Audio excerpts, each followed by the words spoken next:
Well, hello, welcome to my at-home studio where I'm going to show you what I'm going to do with this figure, the bronze figure, which hopefully you've seen me buy up in Antique auctions. I was desperate to own her, so I paid £300 plus commission. So it stands me at £375 currently.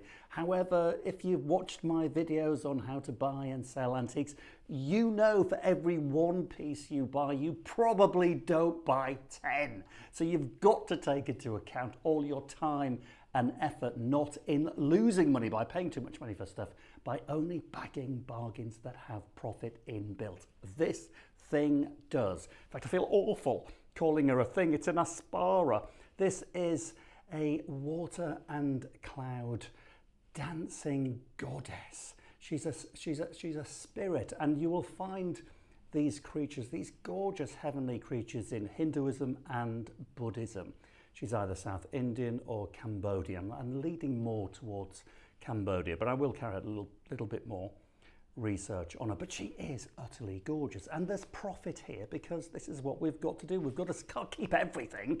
We've got to sell it, her Apsara, for profit. So you know that I bought her like this. She's missing her stand, so she needs a stand. Now, luckily for me, I have a stand. Let me show you this.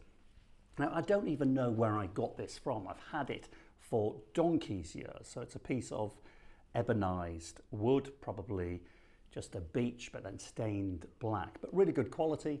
Got a mapping and web little ivory plaque there. So this dates to about 1900 and would have originally been a stand for a big silver bowl, something of that type. But great quality, mapping and web, still trading jewelers to the British royal family. That's how good they are. So yeah, I don't even know where I got it from. But when you're in this business, you see stuff and you think, I don't know what I'm going to do with that right now, but at some point in the future, I might want it. And I don't even know what I paid for it. But I'll tell you how much I would pay for it today. I'd pay 40 quid for it all day long. So 375 plus all my time and effort and all of that, which we haven't put a financial price on yet, plus 40. So just over £400 in cold, hard cash. What I'm going to do is I'm going to fit this ancient bronze, which is probably, well, I'm going to describe it as 19th century or earlier. It could be 17th century, but you never can tell with these things, but best to err on the side of caution. So a beautiful bronze, solid bronze, very heavy, 19th century or earlier. She will fit there. I'm going to bang that ivory thing out and hope I don't smash anything. But first of all, I'm going to show you how to clean and improve a lovely bronze. Well, I mean, she already has a fantastic patination. Can you see that green and the blue? And there are elements also of gilding just popping through here. And also an iridescence, almost like she's being covered in petroleum. So you get that kind of rainbow effect when you look closely at her. She's so tactile and stunning, but she will look absolutely rock and roll there. But let's clean her. I'm going to show you what you do. What you don't do with old bronzes is over clean them. That patination takes generations to build, and it's what we want to keep.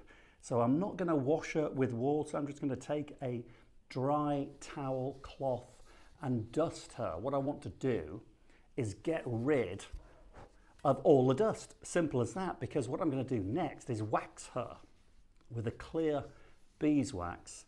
And if you don't dust her, you will then pick up all the bits of dust, it'll congeal in the wax, and then it'll harden, and then you'll get a lumpy surface. I mean, she's already got a lumpy surface in places, but that's fine. We're just going to keep that very light. And you know, you've watched these videos before. Preparation in the world of antiques generally doesn't take very long. And remember, it's not rocket science. So put her here on the stand. This is just good quality beeswax. In fact, this was a range I produced several years ago. I partnered with a company in North Yorkshire that made a secret recipe beeswax furniture polish, and it was the best wax polish I'd ever used. Anyway, we did a deal. I think I ordered about 500 and they've all gone. I will get round to doing some more, but it's great stuff. And it smells delicious. So you're going to use clear beeswax on this thing. And I would recommend you use your finger. It's nice and warm in here. And so the wax is all melty. If you use your finger, it's quite pleasurable actually. You can just really get into all the little nooks and crannies. Give her just that little bit of a sheen. And again, don't be too precious. Don't be spending all your life on this thing. If you miss a couple of areas, it's no big deal. It probably looks better. So you might have a duller patch somewhere where you've missed her. Who cares? It's fine. You can get away with blue murder in the world of antiques and art, and even when they're worth fortunes. But it's so lovely handling these things. And people say to me, David, what do you collect? I don't collect anything. I know it sounds odd. I love these things. I adore them, but I get the pleasure in the handling, the learning from them. And then they've got to go. I've never sold anything that I really regret. Because if you don't sell anything, you can't buy, you can't go on again. I'm not a collector. This is the thing. And if you've watched the auction shows here on YouTube, you know that I'm often bidding against collectors, and they're nightmares because they don't care how much they pay for something. But as a dealer, as somebody who needs to make money out of these things, you've got to be so careful how much you pay. So there she is waxed.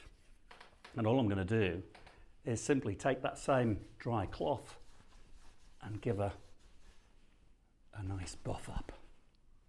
Oh, she is just lovely. And the wax will actually lift off any of the grime and dirt as well. So you might find the colour changes a little bit.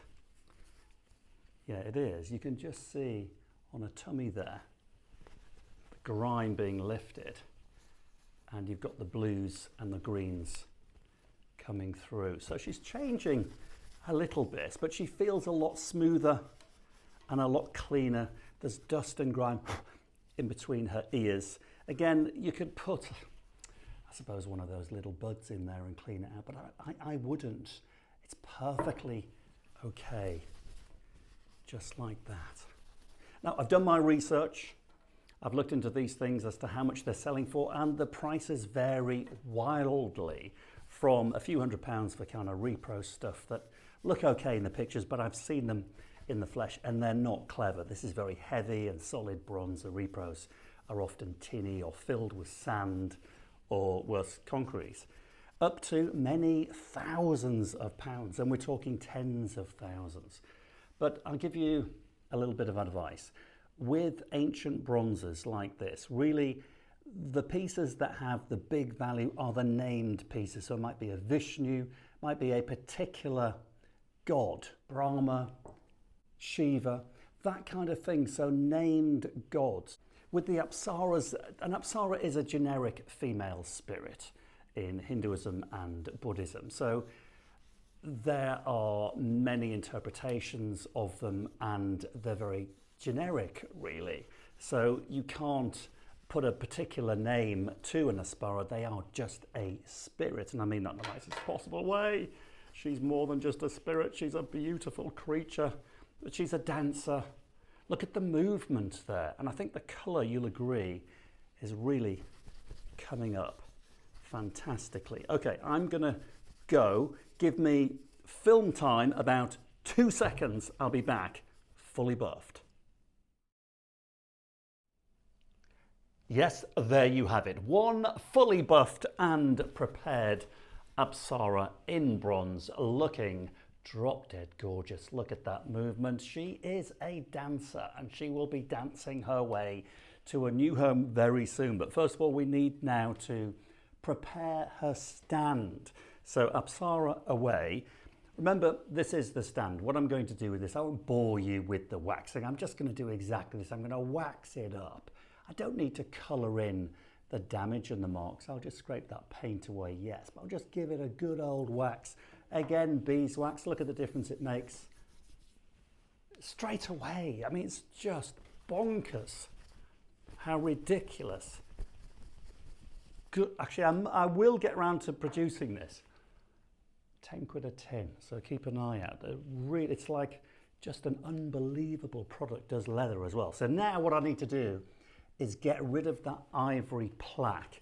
Now, trust me, here, I've done these things many times before, and I can promise you, sometimes it goes very badly wrong. But remember, ivory has no value these days, so don't worry about it. I want to try and release the plaque.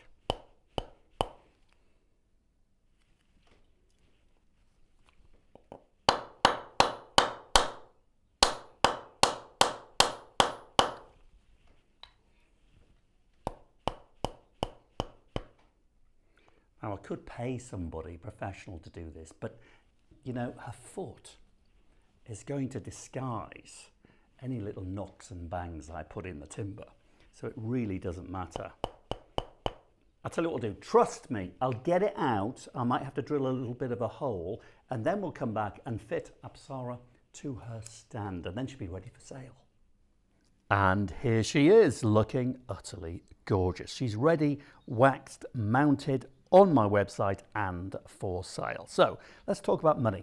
This ancient bronze Apsara owes me £415 in cold, hard cash. But what's she really worth now? Well, what do you think? Let me know in the comments down below how much you would price her for. But anyway, I've put a come and get me price on her of £690. £690. This gives me a decent profit. She won't hang around for long, and I can start the whole process again, which, let's be honest, is the fun part. Anyway, you know where she is. I'm David Harper. Thanks for watching. Until next time, cheerio.